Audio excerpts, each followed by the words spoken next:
I don't think I would have had the idea if I hadn't been in the army. I knew I wanted to do something big, and someone mentioned Antarctica to me and it just kind of stuck in my mind.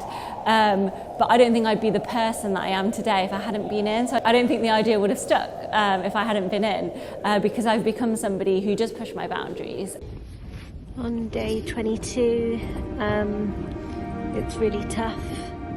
There's so much sastrugi and my sled keeps getting stuck. I have to drag it out. So yeah, really tough so far. I'm just trying to take it a day at a time and yeah, concentrate on the next day.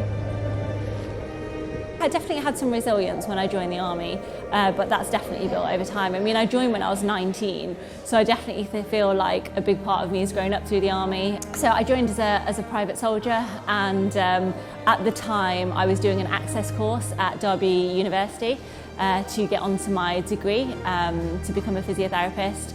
And a few years later I decided to commission and become an officer in the Army Reserves. Huge for me. I passed out at Sandhurst. I absolutely loved it, and I loved it so much I wanted to join the regular army. Stayed in the reserves for a few years while I was working in the NHS. You know, I've met, like I said before, I've met some really key people who saw potential in me and encouraged me, which has really helped me along the way. And also just being pushed out of my comfort zone. So, you know, I wouldn't really choose to dig a hole and stay in it, because why would you do that? But it's definitely pushed me out of my comfort zone and put me in positions that I didn't necessarily want to be in, but I was there, and then you get on with it. And you know, I've been doing that. You do that in endurance challenges. You're in positions, it's not always easy, and you get on with it. And also you keep going. A lot of these things were with team members, so you know, we pick each other up when one's down, and I love that. And I think even though I was alone on the ice, I knew that there were a lot of people supporting me. So even though they weren't physically there, you know, I think I had them with me in my heart. So my aim was to be the first female to do a solo unsupported crossing, which would meant I would have gone just over, I think, 100 miles of where I actually stopped.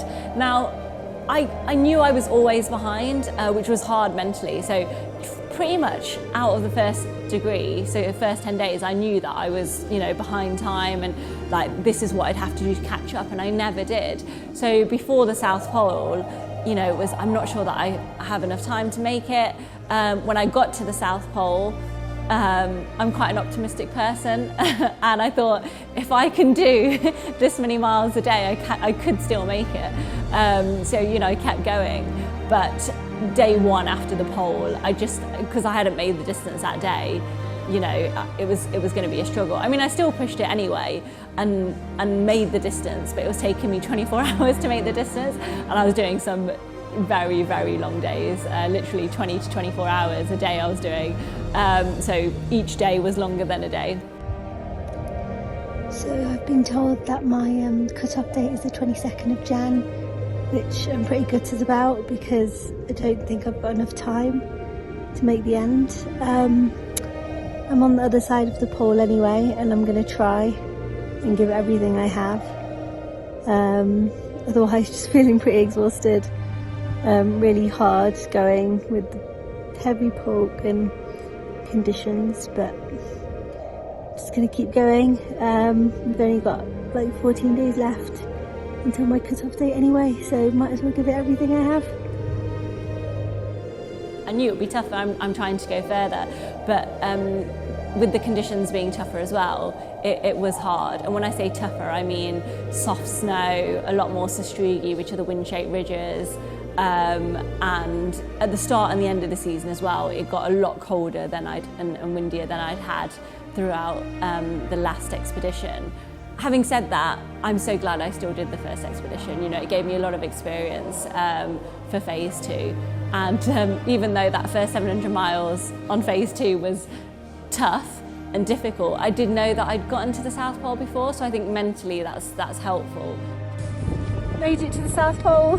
Only took me 56 days. Pretty rough trip so far, but feeling good. for me, it was always quite important to show that if I can go and do this, then anybody can achieve anything. And hopefully you can relate that to anything, you know, whatever it is in life. I didn't know anything about Antarctica. I was never very academic. I'm an army officer now, but I didn't come out of school with many GCSEs. Getting into university was a huge achievement for me, it really was. And I never want to forget that. And you know, that's still the person that I am. And if I can go and achieve this, then you can go and achieve anything, you really can. And things like that, it helps me, it pushes me. I don't like the cold. It was miserable out there, like genuinely. Like the first expedition, there were parts of it I can say, you know, I enjoyed. This one, I'm not gonna lie, it's a struggle to pick out points that I'm like, I genuinely enjoyed those days. Because even on the days where the sun was out and it seemed like a nice day, I had soft snow. And you know, I was still struggling to move. I mean, it was nice to get to the South Pole, but it was more like, eventually I'm finally here, you know, I'm gonna keep going now. So it was tough. And you know, you don't always enjoy it. You don't always enjoy the training to get to your goal or your aim or whatever it is you want to do. But think of the why. You know, why do you want to do it in the first place? And you know, hopefully that will motivate you. And also a thing to say there is, you don't always need to be motivated. I was not motivated to get out of my tent every single day. It's hard to do it, it's cold, it can be a bit miserable at times. Just take it a step at a time, you know, get out of the tent, one thing after the other. So I wrote a letter to the Princess of Wales to ask if she would like to come on board as my patron. I didn't really expect to hear anything back because obviously she's very busy, and I did, and she decided to come on board as my patron, which is, you know, amazing.